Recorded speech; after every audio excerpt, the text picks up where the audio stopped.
nesta manhã, com a graça de Deus, gostaria de falar sobre atitudes a tomar quando as tribulações tomarem conta de nossa vida.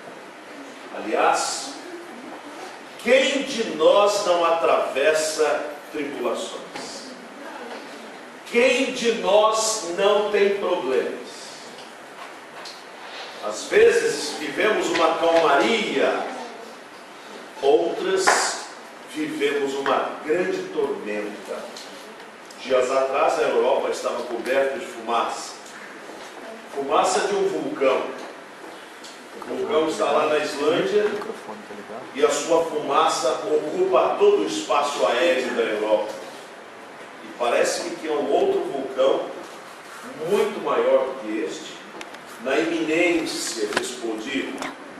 Mas acredito que a Europa deve ter contratado várias mamães para ficarem junto ao vulcão maior e dizer assim: dorme do meu coração, para ele não acordar. Porque se ele acordar, nós não viajamos mais. E aí como eu volto para o Brasil também. De forma que a tribulação acontece na vida de cada um de nós nas horas mais indevidas. Indevidas aos nossos olhos. Os problemas vêm justamente quando estamos tão felizes, tão alegres, tão rejubilosos.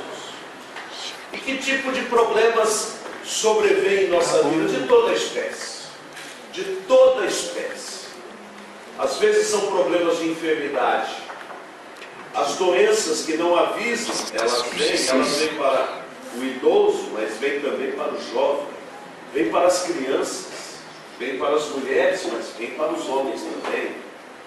Elas não perguntam se estamos a nos diplomar na universidade, elas não perguntam se estamos a formar a nossa família, elas não perguntam se somos a única fonte de sustento para a nossa casa, elas não perguntam nada disso. As enfermidades vêm. Mas não são apenas enfermidades, às vezes é o desemprego, a falta de trabalho, a falta de dinheiro para pagar as nossas despesas. Quantas vezes pais de família aqui presentes, mães de família aqui presentes, atravessaram momentos em que tiveram que fazer opções. Ou davam de comer aos seus filhos, ou compravam aquele jogo de pratos que tanto gostavam ao vê-los na televisão. Tiveram que optar pelos filhos. O triste é que muitos filhos, quando crescem, não reconhecem isso e colocam os seus pais nos depósitos de gente cujo prazo de validade já terminou, só aguardando que a morte os leve. Quanta ingratidão nós encontramos nesse nosso mundo. Mas como igreja do Senhor, temos a obrigação de fazermos uma contracultura, de sermos diferentes. Se o mundo despreza os idosos, nós amamos os idosos. Se o mundo despreza as pessoas que já envelheceram, nós as amamos e as honramos. Pois a própria Bíblia nos ensina que às cãs deveríamos nos levantar, ou aos cabelos brancos deveríamos respeitar. Mas a tribulação vem. E como vem? E o que fazer no meio da tribulação? Dias atrás, um irmão ligou para mim dizendo: pastor, ore por mim. Sou empresário, tenho tantas contas a receber, muitas mais a pagar, e os meus devedores não pagam. E eu estou com caixa baixo, e o banco está a me processar. E eu não tenho alternativa. O que é que faço? Quantos aqui não atravessaram já momentos desta monta? A tribulação vem. O problema vem. A dificuldade vem. E muitas vezes, irmãos, Deus permite a dificuldade, porque se nos desse uma vida tranquila, só de alegrias, nós ficaríamos tão jactantes, tão pedantes, tão orgulhosos de nós mesmos, que até deixaríamos Deus de lado da nossa vida. Nós nem precisaríamos mais de Deus. É como aquele que gosta muito de festas de aniversário, que nem precisam de alguém a fazer aniversários. Basta a festa, basta o presente, basta os enfeites, basta o parabéns a você. E quem está fazendo aniversário? Nem sei. De tão alegre que fica com a festa de aniversário. E há pessoas que nem precisariam de Deus, se só tivessem momentos de celebração. A tribulação vem, e muitas vezes ela é pedagógica, ela nos ensina, ela nos coloca no devido lugar, como colocou Nabucodonosor, que se julgava o grande rei dos reis e senhor dos senhores, quando o colocou como um animal a comer grama, a comer capim e a viver como um bicho, para que ele soubesse que acima dele havia um Deus, um rei e um Senhor. Às vezes Deus nos faz frágeis para que nós saibamos que há um Deus que tudo governa, que sobre tudo é soberano e que tem o mundo em suas mãos, e que nós podemos confiar na sua sabedoria. Aliás, meus irmãos, as tribulações nunca têm justificativas à primeira vista aos nossos olhos. Nós sempre acreditamos que algo está absolutamente errado. E lutamos com Deus e dizemos assim: Deus, por que isto está a acontecer? Por que esta luta agora? Por que esta dificuldade hoje? Eu poderia, por exemplo, não ter gripe hoje, e tem hora indevida de Deus, assim como são indevidos os problemas. Mas aí nos lembramos do que o Senhor diz: não o sabes agora, o que eu faço não o sabes agora, entenderás depois. Vamos de novo aqui ao texto. Diz assim, verso de número 3: e não somente isto, mas também nos gloriamos nas próprias tribulações, sabendo que a tribulação produz a perseverança. Oh, não há momento de maior dedicação à oração, senão naquele momento em que estamos atribulados. É o momento em que a tribulação serve de vento, de proa, que nos empurra até os pés do Senhor, e somos levados a nos prostrar diante de Deus e dizer: Deus, somos humanos, precisamos da Tua graça. E nós perseveramos em oração, como foi Daniel, quando recebera de Deus uma grande visão, a visão do fim do mundo. Ele viu coisas espantosas e não as entendia. Foi quando ele então decidiu, deliberou com a sua própria alma, a dizer: farei aqui uma contenção de alimentações, de festas, porque eu quero buscar a presença de Deus, até que Deus me responda o que eu preciso. Senhor, tenha misericórdia de mim, atende ao meu clamor. Ele orou um dia, Deus não respondeu. Ele orou 2 dias, Deus não respondeu. Ele orou 3 dias, Deus não respondeu. E talvez a maioria de nós já teria desistido ao 3º dia. Mas Daniel não. Ele sabia o que precisava, e ele continuou a clamar, e clamou 4 dias, 5 dias, 10 dias, 15 dias, a maioria de nós já teria desistido. Mas não foi o caso de Daniel. Porque ao 21º dia, quando talvez o coração humano já não tivesse mais sequer esperança de resposta, Deus lhe manda um anjo que o toca e diz: Daniel, desde o primeiro dia que aplicaste o teu coração a buscar ao Senhor de toda a sua alma, a resposta saiu. Mas veio agora, no tempo de Deus, porque nós somos guiados por aquele reloginho ali. Olha lá atrás, dá uma olhadinha, lá na parede. Aquele é um cronômetro. Ele é composto das 24 horas. Temos aqui o professor Teotônio, que entende de tempo, todo o tempo, um físico de primeira categoria.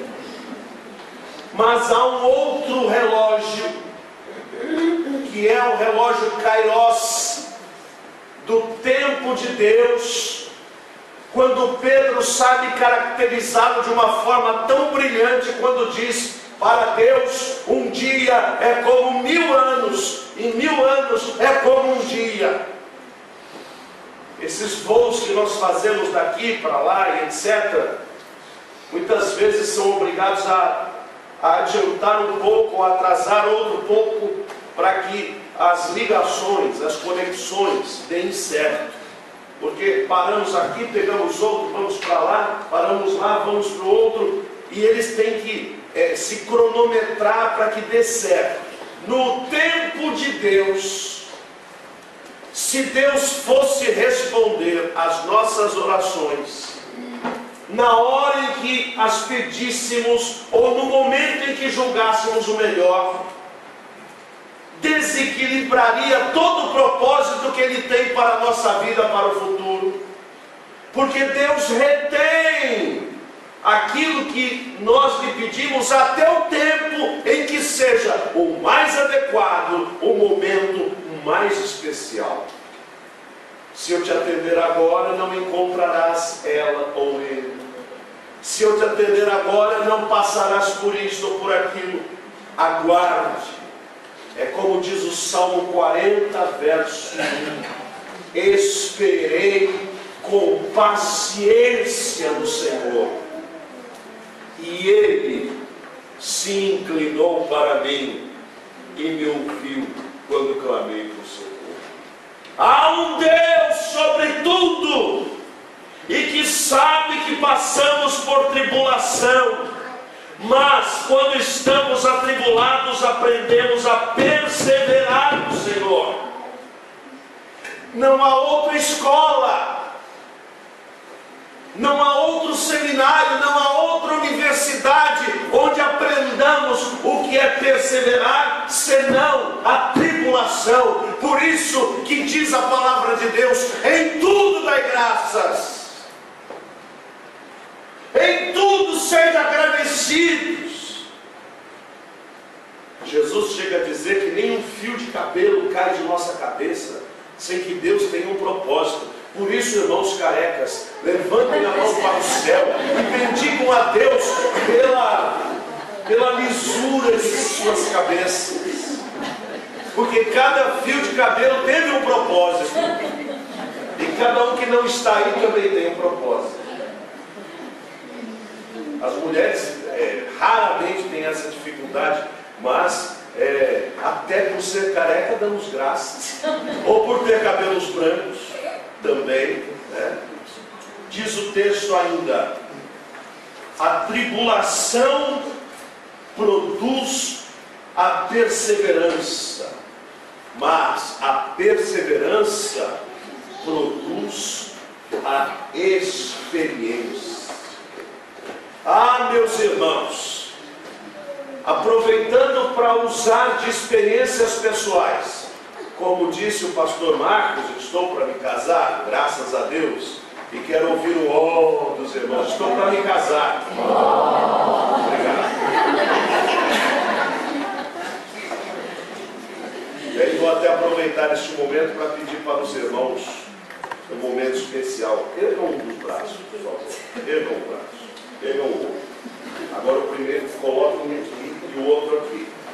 receba o meu abraço.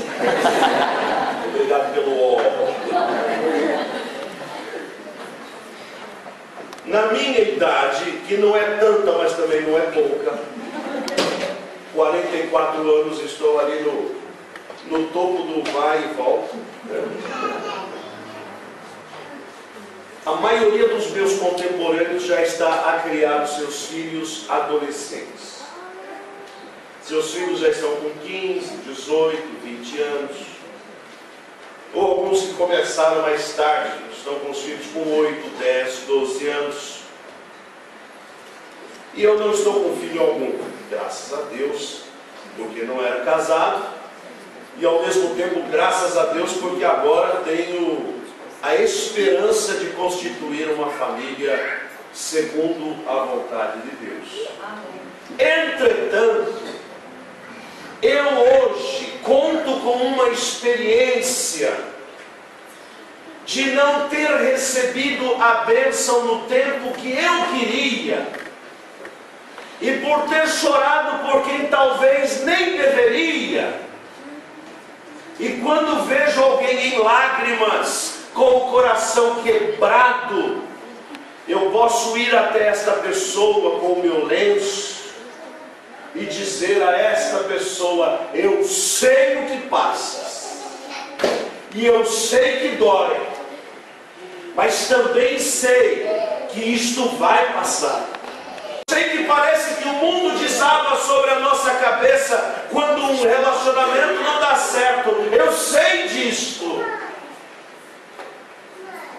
Mas também sei que há um Deus dos céus a cuidar de nós, e que sabe o melhor para cada um de nós, e que está atento. E talvez Deus prefira nos trazer um sofrimento temporário do que permitir um sofrimento permanente em nossa própria história. Pai, eu quero esta arma que estou a ver aqui na loja de revólveres. Não, filho, você tem 8 anos, eu não vou comprar um revólver. Não, pai, eu quero, não vai ter, não vai ter. Eu quero, fique quieto, menino. E o menino vira para o seu pai e diz: então tu não me amas. E o pai vira-se para ele e diz: tu não compreendes agora, mas amanhã terás idade bastante para lembrar-te do que teu pai fez, e você acordará. Nós não entendemos porque Deus permite a tribulação, mas a tribulação nos leva a perseverar em oração, e esta perseverança nos leva a ter experiência, e podemos nos sentar com alguém e dizer a este alguém: eu sei o que passas, mas também sei que Deus não nos abandona em instante nenhum, porque não me abandonou. Como é bom sentar-se ao lado de alguém que está hospitalizado e dizer: eu sei o que você passa,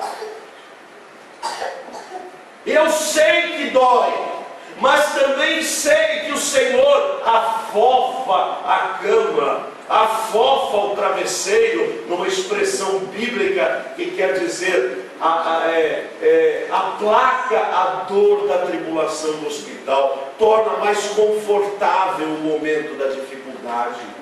Ou nos lembrarmos do que Davi falou no Salmo 23: ainda que eu ande pelo vale da sombra da morte,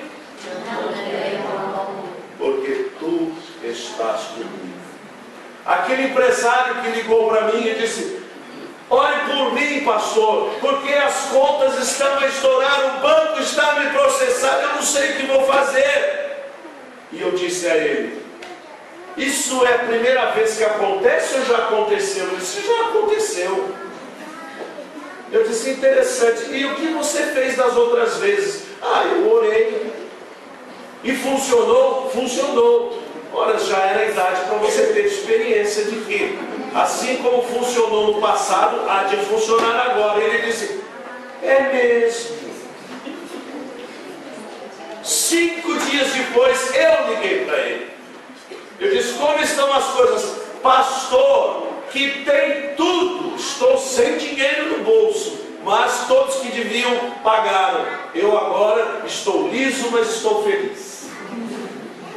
Eu disse assim: então aprenda, porque quando chegar o fim deste mês as coisas vão acontecer do mesmo jeito, mas agora você já tem a experiência. Eu conheço o Deus a quem sirvo. Eu sei que toda dor tem um fim. Eu sei que depois da noite vem a manhã. Eu sei que a dor não dura para sempre. E quando nós vivemos essa experiência com o nosso Deus, nós podemos ter na nossa vida a experiência de dizer: já passei por aqui. É isso que o pai faz com o filho. O filho está desesperado, com problemas na escola. A filha desesperada, porque sente em seu coração uma emoção que nunca teve. E a mãe senta-se com ela e diz: filha, eu sei o que você está passando, mas aprenda com a experiência da mamãe, ou aprenda com a experiência do papai. O crente provado na sua vida, que passa por tribulações e que persevera na busca da presença de Deus, ganha experiência na sua vida para partilhar. E se o irmão estava procurando um bom motivo pelo qual passar por tribulações, aqui está ele. É para que o irmão ajude os que ainda não passaram, não trilharam esta senda.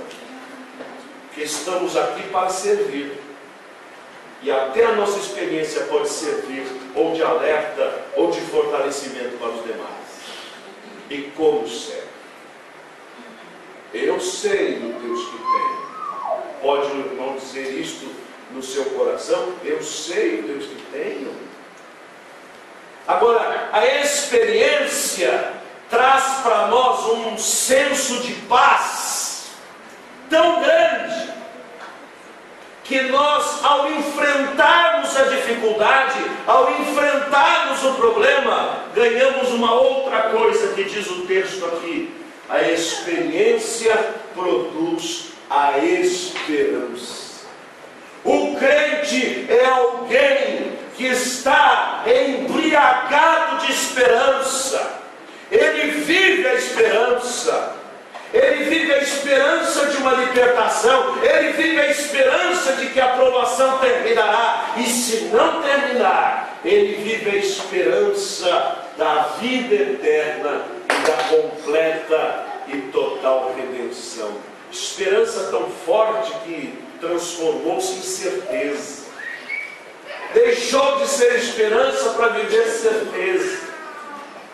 Meus irmãos, se há alguém neste mundo que pode enfrentar todas as lutas e ainda ser cheio de esperança, esta pessoa se chama o discípulo de Cristo. E eu, você, todos nós somos do Senhor. Por isso podemos enfrentar todas as tribulações e ainda sermos vitoriosos no meio delas.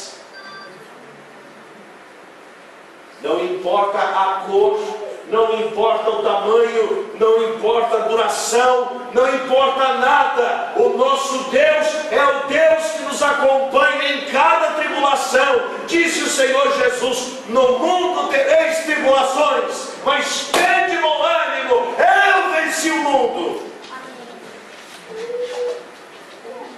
Tende bom ânimo. Desperta, tu que dormes, levanta-te. Vamos parar de viver a lamentar. Vamos parar de comer as migalhas de uma comunhão pequena e vamos nos agarrar aos pés do Salvador e dizer: Senhor, dirijo a Ti a minha oração. Senhor, tudo te entrego. Senhor, lanço sobre ti toda a minha ansiedade, porque tu tens cuidado de mim. E quando pensamos que o Senhor não está conosco, tenhamos absoluta certeza, é porque Ele nos carrega, é porque Ele nos conduz, é porque Ele jamais negará a si próprio. Diz a palavra: se formos infiéis, Ele permanece fiel, pois não pode negar-se a si mesmo. Eis que estou convosco todos os dias, e Ele cumpre. Os nossos amigos vão até um determinado momento. Aliás, os nossos amigos estão junto de nós, muitos deles, amigos entre aspas, quando damos festas, quando fazemos comemorações, quando pagamos a refeição, quando estamos celebrando alguma coisa de popularidade para essas pessoas. Quando adoecemos ou não estamos bem, poucos amigos ficam. Muito poucos amigos. Talvez, para quem tem uma centena deles, dê para contar numa das mãos os amigos que vão ficar próximos. Mas quando morremos, nenhum amigo vai conosco. Os nossos pais não vão conosco, podem até morrer ao lado, mas cada um entra sozinho com um único amigo, que diz a palavra de Deus, que é Jesus, que nos acompanha até além da morte, e está com os braços abertos a nos aguardar além da sepultura. Pois aquele ladrão ao lado dele na cruz do Calvário disse: Senhor, lá no futuro, lembra-te de mim. Jesus disse: lá no futuro não, hoje estarás comigo no paraíso. É o único amigo que vai além da vida, e nele nós podemos confiar, nele nós podemos nos estribar, nele nós podemos nos alegrar. Portanto, que venham as tribulações, porque perseveraremos. Que venham as tribulações, que nos darão experiência. Que venham as tribulações, que nos encherão de esperança, porque o Espírito de Deus em nossa vida nos prova e nos mostra e nos diz: posso todas as coisas naquele que me fortalece.